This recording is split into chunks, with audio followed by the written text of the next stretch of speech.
Hello, everyone, and welcome to Talking Business. On this episode, we're chatting to a former student of mine. We are chatting to Khayam, and we will be discussing university, volunteering, career advice for graduates, the job market as it is currently, advice for college students. Oh my gosh, there's so much that's going to be in this episode. There's all that and more. So I hope you enjoyed this episode as much as Khayam and I did recording it, and I hope you get a lot out of it. In fact, I know you will if you just take the time to listen to it. So here we go. We're talking business with Khayam. Hello, everyone. Talking business again with a former student. We've got Khayam here to talk business with us and give us his insight on what he's been up to since he left college. Hello, Khayam. How are you? I'm not too bad, Danny. How you doing? I'm very well, thank you very much. I am absolutely exhausted from work, but always got time to chat to you. And I really appreciate you giving up the time to have a quick discussion and share your insights on what you've learned so that other people can learn from it, really. So we've got a lot to talk about with regards to your time since college. We just had a brief chat before we started recording, and I was about 4 years out as to when I thought you actually left college. So I was guessing 2018. When were you last a student in my class then? In 2014. 2014. So I've lost 4 years somewhere in between that. So we're talking Yeah. 7 years ago now. So we've got 7 years of stuff to talk about here on this episode of Talking Business. So before we talk about all that stuff, we better find out who you are. So who is Khayam? I'm a graduate in business and international relations, and obviously, Danny, you're the one that motivated me quite a lot in college to push for Thank you. university and just be the best that I can be, really. Brilliant. So have you just graduated, or has that been a few years ago now? I graduated just in January because it got delayed 4 times because of COVID. Wow. And once was a personal reason, and 3 times because of COVID. Wow. So gosh, yeah. So I suppose you would have been graduating then, last September, 2019. Yeah. Oh my days. Oh gosh, I thought you were going to say something a little bit different. 2019. Well, it's 2021. That's a long time ago. Gone pretty quick. Gosh, no wonder I'm all out of sync with my dates. So when you left college then, did you go straight to university? So you finished college in June, and then did you start at university September, or did you do a gap year or anything like that? No, I went straight away. Okay. Right. Why did you choose university then? Because there's other options, but maybe they weren't as available as they are now as they were back then. But why university? I think it was because my mom and my granddad pushed me quite a lot because they always said to me, "Oh, you're a smart kid. You should go all the way in education," because when they came to this country, they never had the opportunity. They just had to work and provide for everyone. The same with my dad. So it was that, and also the fact that I wasn't really encouraged during primary school or secondary school, and I just always wanted an education more than anything, because we have the opportunity, so why not go for it? So would you have been the first in your family to do that then, as a generational thing? In terms of my family at home, me and my oldest sister, we got into uni at the same time. Great. So, okay. Yeah, and was it the right? First. Carry on. I've interrupted you. Yeah, technically, yeah, I was technically I was the first because I got an offer before her. Ooh. And I got accepted before her, and I didn't have to go through clearing. So yeah, technically I was the first. Love it. I'm sure you bring that up as often as you can by the sounds of it. I feel like a bit of friendly not really, because not really, because I've just learned just to be humble with what you achieve. Good. Really, because you don't really want to rub it in people's faces. I'd rather just keep people motivated more than anything. Love it. Love that attitude. Absolutely love it. And that'll take you a lot of places, that will. So was university the right choice? Now that you've been there and you've done it, do you feel like, yes, that's what I should have done? Or is there any kind of thing in your mind where you think, maybe I should have just gone to work or something? No, I always think university for me was actually the right option, because I actually learned so much, because the teaching that they learn you, especially on my course on business and international relations, it was 2 topics that I thoroughly enjoy. As you know, I was really big on business, always keeping up with the news, seeing what's happening. Then with international relations, I always had a passion for history and politics combined. So like the information that I've gained, like I've like linked it to actual like, you know, case studies and all that. So it's given me like more knowledge. So I can either work for a company, I could start my own company up. Like it shows you the ropes of like the outside world. And obviously then it's up to you what you want to do with the information Yeah. that you've learned. And did you stay close to home for university, or did you travel away? Yeah, I stayed at home. I only went to Aston Uni, so Yeah. obviously it's local. It's a very good uni. Mm. So I thought, why not take advantage of the business school over there? Exactly, and you just said, the way you just said, only went to Aston University. Well, they've this week been voted top university in the country by the Guardian's university section Yeah, that they do, and that's quite a prestigious award. The research they do. yeah, because So we're very fortunate to have that on your doorstep, and that's great that you've got that on yeah, your like degree now. I remember because I was pushed by family and friends because I used to play football like with like some of the older lads, like they all just literally finished university. Like it's like everyone I speak to, they wanted to go to Aston, but they never got in, and they always made me realize how lucky I was to actually go there.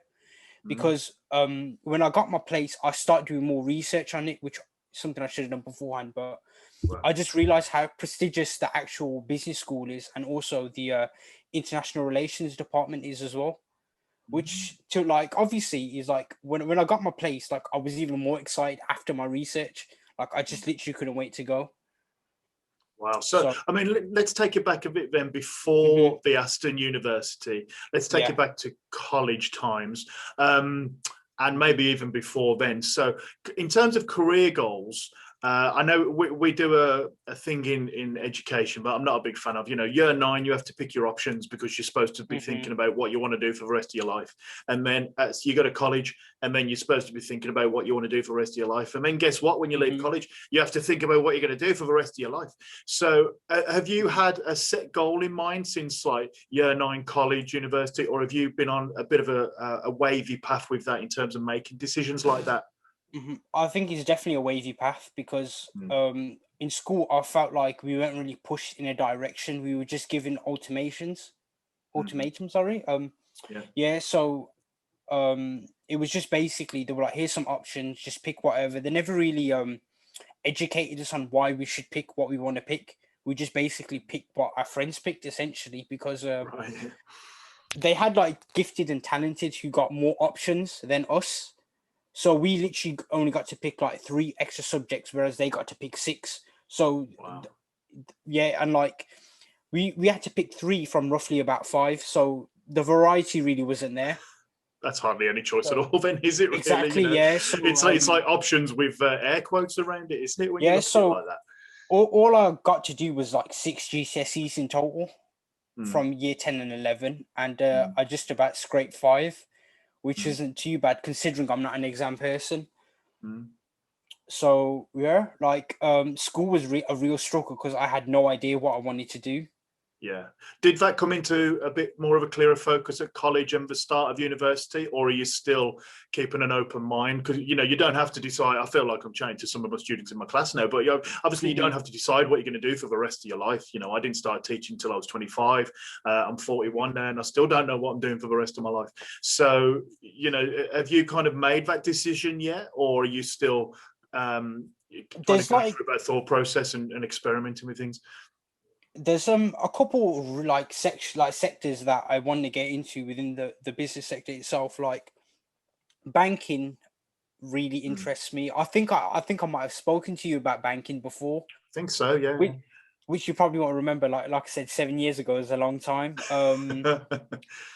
HR even, like I feel like I'm a good people's person, so HR could be a very good sector. Maybe marketing because I feel like for me marketing's like a very simple concept, and like I'm a very very creative person, so I reckon that could be a sector I could infiltrate. Then after that, like I'm not really too sure to be fair, apart from them 3, but like I Yeah. said, like normally before I make a decision, I weigh up all my options, do my research, and then we just take it from there. Yeah, and they're all industries that aren't going anywhere, are they? You know, we're always going to need people to run businesses. We're always going to need financial sections because money makes the world go around, whether people like to admit it or not. And marketing is obviously crucial in terms of getting that message out there, even more so now. You know, as we go through this global pandemic and we're making tougher decisions about what we spend our cash on. So, you know, all three industries that are definitely not going anywhere and should have opportunities there for us. So again, going back to the college thing, then, was there anything you learned in college that you've been able to carry through to university, skills-wise, confidence-wise, social-wise, that you think, yeah, I'll pick that up at college and I took that to university and employment? Yeah, definitely work ethic I took to uni. I definitely, because obviously like doing BTech business, like units were just coming at you left, right, and center. So it's either stay on top of your work or you just fall behind. So I took work ethic. In terms of social skills, I definitely took more confidence because I don't know if you remember, I was very shy in the first year. I didn't really used to speak unless you asked a question. I was quite shy in meeting people. Then by the end of college, I feel like my social skills were better, but not where I wanted them, but they were definitely better. I was a much more confident person. I start to talk a lot more, which I got in trouble in class as well, but a couple of times. I But do yeah, remember you going through that journey of you know, being quieter in class and then being more confident in class. I yeah, don't remember any naughtiness, but hey, you know, maybe I blocked it out. But yeah, no, that's great to hear that you built that through college, yeah. you know. And you also said a key thing that you said, BTech business. Now, I love a bit of BTech business, all right? Mm-hmm. It pays my wages essentially, and I think it Mm-hmm. opens up a ton of doors for students. It gives us so much scope to do application here. And I'm not getting paid by Pearson or BTech if anybody's listening or watching this. Mm-hmm. But you said BTech business then. A lot of people, there's still a stigma around it. Have you ever been disadvantaged because you took BTech business and not A levels? I mean, I've been around people that will look down on me, but Mm, I'll just be like, I'm literally in the same position as you, so I don't think you can really disrespect it like that. Like, mm, um, if people want to show rudeness, I mean, they can do what they want, but you can't change the fact that I'm sitting in the same seat as you. So that's the way I view it. Like, you still have to put the work in, because without the work, you can't move places. mm. Like, you can't. You're just going to be very just still. You're not going to move anywhere. So Yeah. like And we you, have to put the work in, and like we have to get the grades to get into uni as well. So yeah. I mean, just because you did A level doesn't make you any different from someone who does BTech. It's just different things. Mm, I personally don't like exams, so BTech for me was the yeah. option. Yeah. And you've just graduated from Aston University. So how anybody could say that, oh, if you do BTech, it's a bad choice. It's a bad choice, you Yeah, know. because even in my family, like a couple of my cousins were like, "Oh, like you should push for A levels," but I was like, I'm comfortable with BTech because coursework is where I like shine at essentially because I got all distinctions for you, so I'd just be like to them, like, yeah, there's like a few teachers I literally got all distinctions for. So that's where my strength was. I worked on that. And look what it's got me. It's got me into Aston Uni at the Exactly. time. Yeah, So, into and out of, yeah, you know, and out you've of now, been there and yeah. done it. Yeah, I mean, how awesome is that? So when you're at Aston Mm-hmm. University then, if I'm adding the years up right, there's a placement year in there somewhere, is there, after second Yeah. year maybe? Yeah. After second year, there's a placement, yeah. Yeah, and was that part of your course that you chose to be on, or did you kind of choose to do that halfway through? Is that something all the Yeah, that, students that was did, on the or course. Like literally that's the one that I applied for straight away. cool? Because Cool. yeah, because I always wanted that experience because I never really had it because like I worked in the family business, but that was more like hard labor because my uncle does like furniture. He makes furniture himself, Mm-hmm. and it was just mainly just helping him lift pieces so he can like drill them in, going out on deliveries. So it wasn't exactly like office experience. I needed like proper experience that I could put down that employers can look at and just be like, right, he's got skills in what we want. I love that So we've got skills. Yeah, we've been doing a lot on transferable skills lately as well. mhm, It's funny you say placement year then, because I've had a few students who have contacted me on LinkedIn, and they've been asking about placements because they're like a few years behind you. They're going through the mhm. same process, but now they're really struggling to get onto placements. So, what did you do during your placement year then? So what I did was I applied for a volunteering role at British Red Mm, Cross because I could like I had a few interviews that were very unsuccessful, like with paid placement. So mm, I thought, why not go into the volunteering sector and see what I can get from there? Because the main thing is I wanted office experience for the future. yeah, So luckily I applied for a role and they needed people, so it kind of fast tracked, which was more beneficial for me. yeah. So I just literally, as soon as they emailed me a couple of weeks later, I had the interview and just got stuck in straight away. Brilliant. Do you know why, if you don't mind me dredging up past memories here, do you know why you didn't get the paid ones? Did you get feedback from those, or I was it got just, feedback. So basically, they liked me as a person and everything. They liked the yeah, ideas that I had, but they were concerned about experience. Like, right, this is the misconception that people don't understand with placement. Some of them actually want experience. And I'm just there thinking, like, I didn't know this because this is something university don't really tell you yeah, about. yeah, So when I went to the careers office and told them they want experience, they were puzzled themselves, like mm, a placement. So they take you on to train you and maybe yeah, offer you one later on, but they at least train you up. yeah. But I never really got that, to be fair. Yeah, how'd you have experience for an entry level role? That doesn't Yeah, seem to that add up. didn't make sense because I would have rather have them been honest, saying that they preferred someone else instead of Yeah, like using the classic experience line. Because yeah, yeah, like, how am I gonna work on what I need to improve if you don't let me actually know what's yeah. It's pretty simple stuff, and you've got to keep yourself open to yeah. that critique. You know, if you want Yeah, people to because get like better. if you want to grow as a person, you got to be open to it. Because Mm, I've been critiqued so many times, like if it's like family, employers, but it's only mm. just helped me grow as a person. Mm, good. It's a nice way to take it, because a lot of the time people Mhm. are doing it so that you can actually get better. You know, it's not a case of taking it personally and taking it kind of emotionally. It's like, oh, okay, so Like, if I yeah, just sometimes change I mean it this, has been personal, but I just use it yeah, as motivation because I was like, well, if there you you don't go. want to critique me in a positive way, I'll take that energy as motivation. There's just no point getting upset over Love it. somebody who doesn't really mean anything to you. So Love it. Like that person who told you A levels was better than BTech, maybe them, but you know, we won't name yeah. names.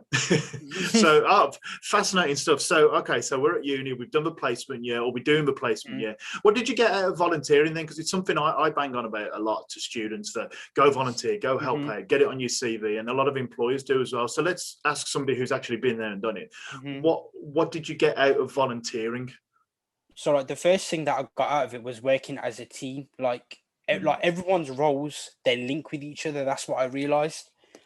So like when I volunteered, I was working as a support admin. So that would mean caseworkers would like write up reports of service users. mm, You had me doing the filing for them. So like I'd bring them the files so they don't have to get up. So like I was basically like the catalyst. Like I didn't think my role was important until mm, they actually started getting like what they call rush hour until that like came mm, at the time, like during clinic days. So I didn't realize how important my role was, that I had to be like I didn't realize how important it was, sorry, because mm, I just thought it was like a simple thing. You bring the files, this, that, and then but to them they needed somebody that could just basically do like the little jobs that they mm, couldn't do, so they can just see currency more people. And then also they didn't have the time to like log in reports online to the system to back them up. So that's where I came in, and I just basically made everyone's life a lot easier. mm. So they And I didn't guess really. then, yeah, and I guess then you got to see how everybody else was working as well. You get to meet lots of different people and learn skills from Yeah. them. So that sounds like a really great experience. Hmm. Yeah, is volunteering something you'd recommend to people then, if they had a choice, or if they not, maybe not even like for a full placement year, but is Yeah. that something you think, yes, it will make you a better person, but you'd recommend people do? Yeah, because I think they understand what we call office politics a lot more Hmm. as well, which I think is essential. Because when I went in, I did not get help from anyone. I just had to learn it all myself. Apart from my placement manager at the place, I did not have a clue what was going on until I got to like I made friends with a few colleagues who start showing me the ropes, the Yeah. do's and don'ts. So yeah, I think it's important to get into volunteering because you actually pick up things that you can learn in the future. Like you Mm. like I said, your do's and don'ts are very important. Yeah, but yeah, office politics is something that's hard to teach you. You Yeah, you learn like by experience, and you learn by saying the wrong exactly. thing to the Yeah, wrong person, don't you? And yeah, you have to experience it to actually understand what it's about. And yeah, obviously, like the way I learned about it was, it was let's say it was an experience, put it like that, yeah, because what happened was like I felt I was being disrespected quite a yeah, lot, like very condescended, and obviously you know me, Danny, like I'm always polite, yeah, yeah. and I don't like it when just people talk rude to me for no reason, and it happened to be one of the managers because I felt like he was picking on me because I Mm, felt like I did more work than anyone because they always like had time to squeeze in for a chat, whereas I didn't. I just done my work, and then mm, I just felt underappreciated. So I brought that up with management, and yeah, that got sorted after about a week of me not coming in. They realized, you know, I do my job properly. yeah, You know, they gave me time to cool off, which was pretty nice of them. And then when I came back, yeah, things were a lot better, definitely. yeah. That's fascinating, and good on you as well for standing up for what you believed in and what you thought was right. Because not everybody would do Mhm. that. You know, there's the belief that you shut up and you do your job and you don't talk back. But again, how's that going to help you grow and develop and also at the end of the day contribute Mhm. to the organisation? You know, I'm sure you were a Yeah. much better volunteer and employee after Mhm. that than you would have been if you'd kind of had your stress levels through the roof and not be able to do anything. I think it definitely wasn't stress. I think it was more anger because Okay. Yeah. I just don't like the way that they treat volunteers at that point. And I was like, I put in the same shift as everyone else, and I'm just not appreciated. Mm, So, like, what's the point in like because there were a few times where like no names mentioned, like a couple issues were brought up with management, and obviously they were taken out of context more than anything. mm, mm, And for me, that just didn't sit right with me because I was just feeling like someone was out to get me for no obvious reason. mm. So And yeah, like you can experience things like that.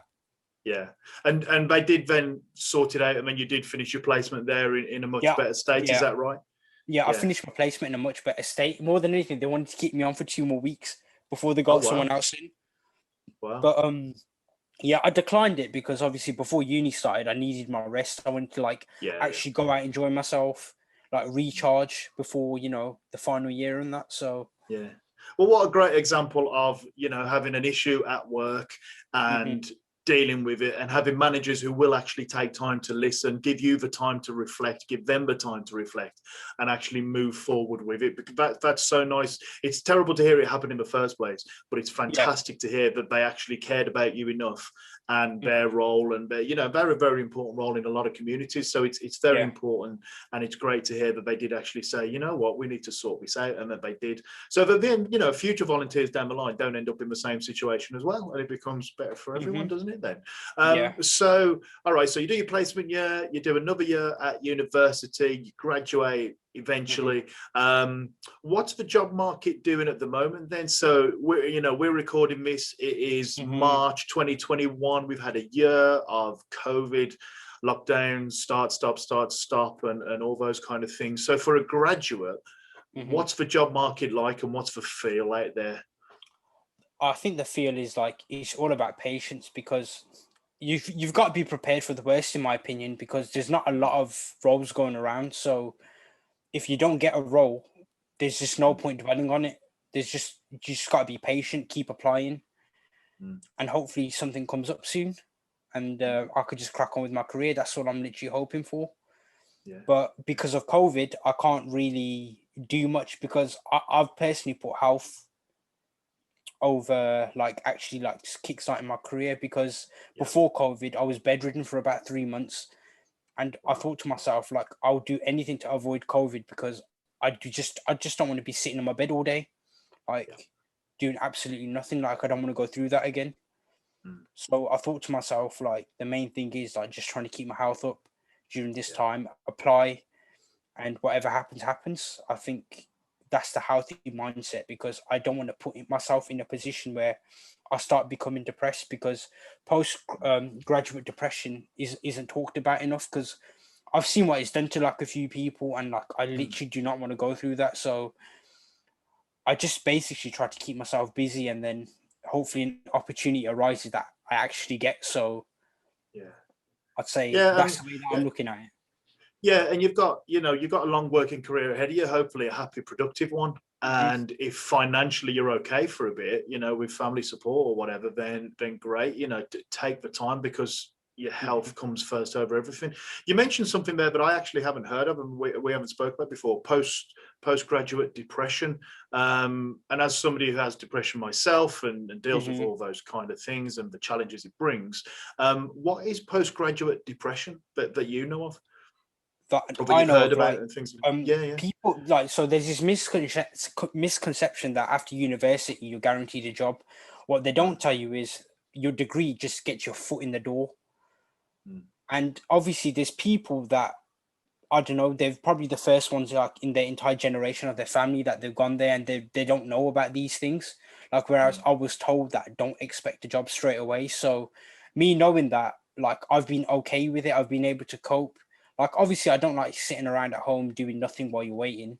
Yeah, yeah. But it's just people that they fall into this depression because they feel worthless, because they'll be like, oh, why did I go uni? Why did I do this? But the main thing is, like, you need to keep your spirits up, because, like, if you keep applying, there's bound to be an offer that will choose you. So there's people that don't realize this, and then they fall into a depression because they just feel like they're worthless because they're not doing anything at home. Yeah, Like, and your expectations were so high, and you've been promised all these things throughout education, mhm, haven't you? That this is going to happen and this is going to happen, and you see all the stories about average starting salary £29,000 or whatever it is. mhm, It changes every time I read it, and depending on which article you read. Um, mhm, yeah, and you do read all that, and then you come out and, like you say, oh, there's nothing. mhm. No, nowhere'd you go? Yeah, exactly. Like if you're prepared for it, I feel like you're better off because you know what to expect. There's no surprises. Like, probably the only surprise is you actually get a job, which, to be fair, What a isn't pleasant surprise that would be. yeah, exactly. So it's not the worst thing. So, like, Mm. it's just more about your mindset, really. I think that Mm.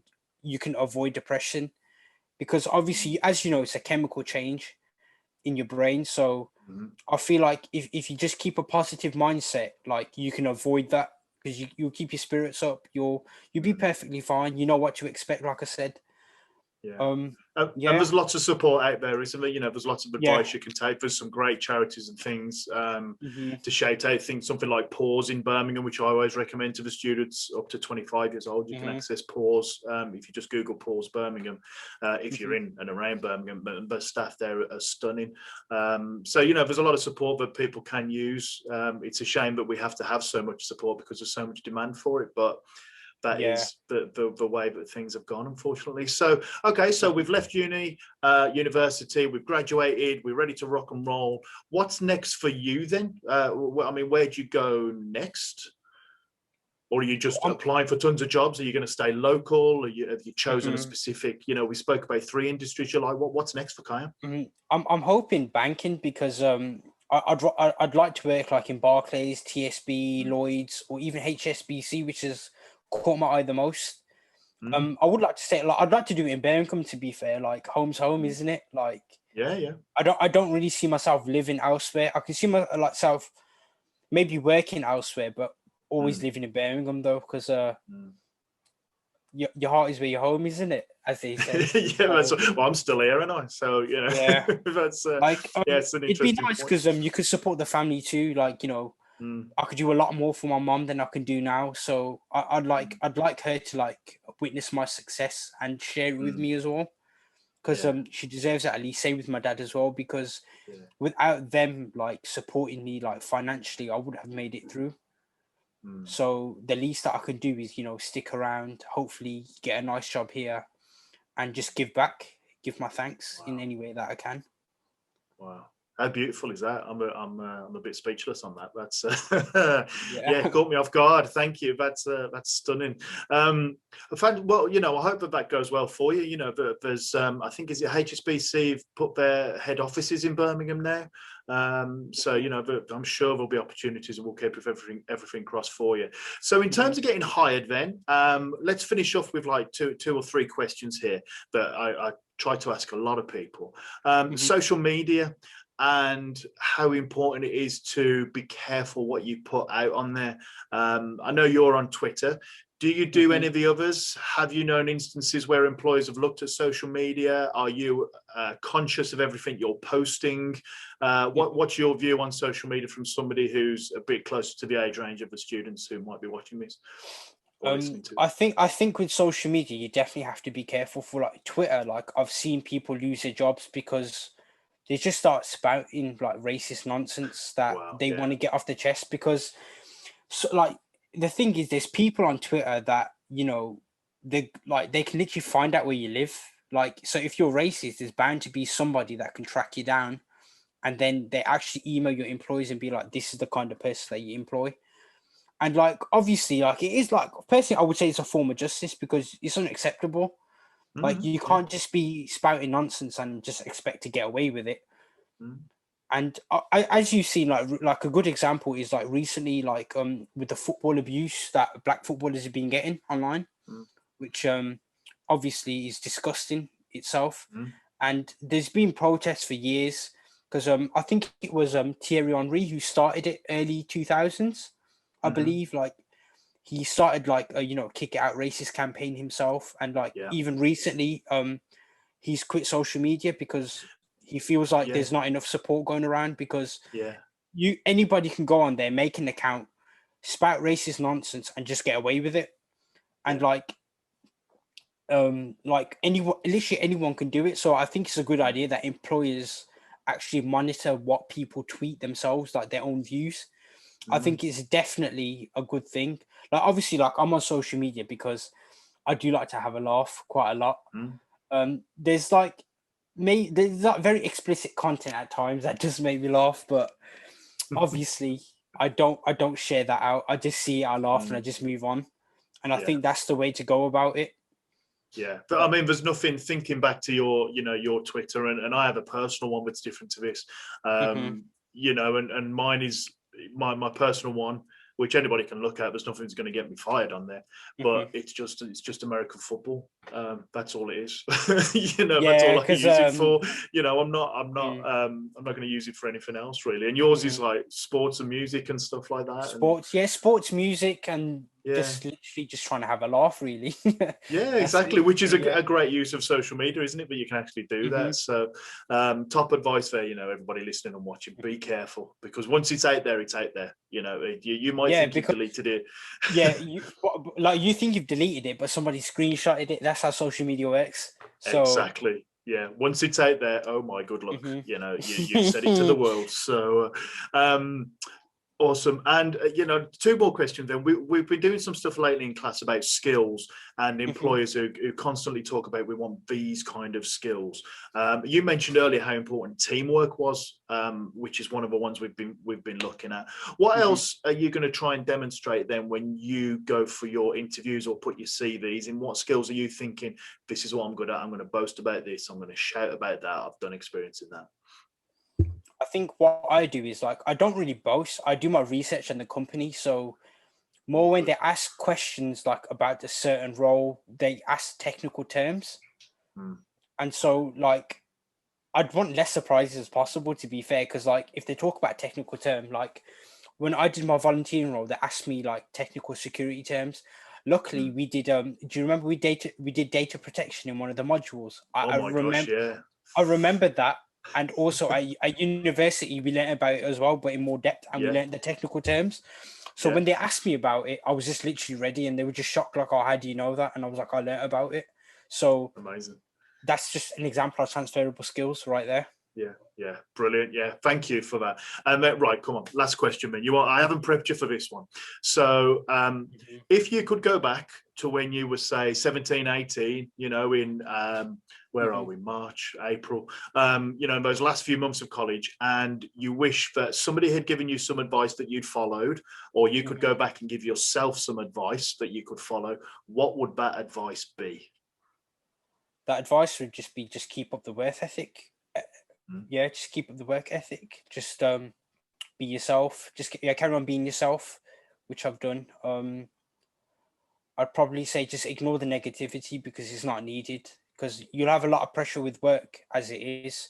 So you just need to be positive as you can, just keep working hard, and then hard work pays off, as you can see, because I remember like I failed my GCSE business, believe it or not.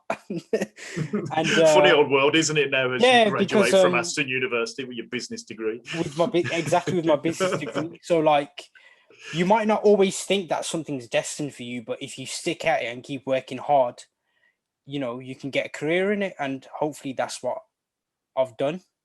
Like depending on the future, hopefully. I'm sure So it'll work out fine for you. You know, you've yeah, put in all the hard work, haven't you? And good things do come yeah, around, and whether you believe in karma or not, but you know, good things yeah. happen. I And think also it's important that you keep people that keep your spirit up as well. Like for example, that at university, what pushed me was when my granddad, when he was alive, he was just proud of me. So yeah, for me, that was always a big motivator because my granddad always said it, like he wanted to see me graduate, and obviously, unfortunately, he passed away in 2015. So mm, he never got to see me graduate, but the motivation is always there. Like there's always a reason why you get that extra push.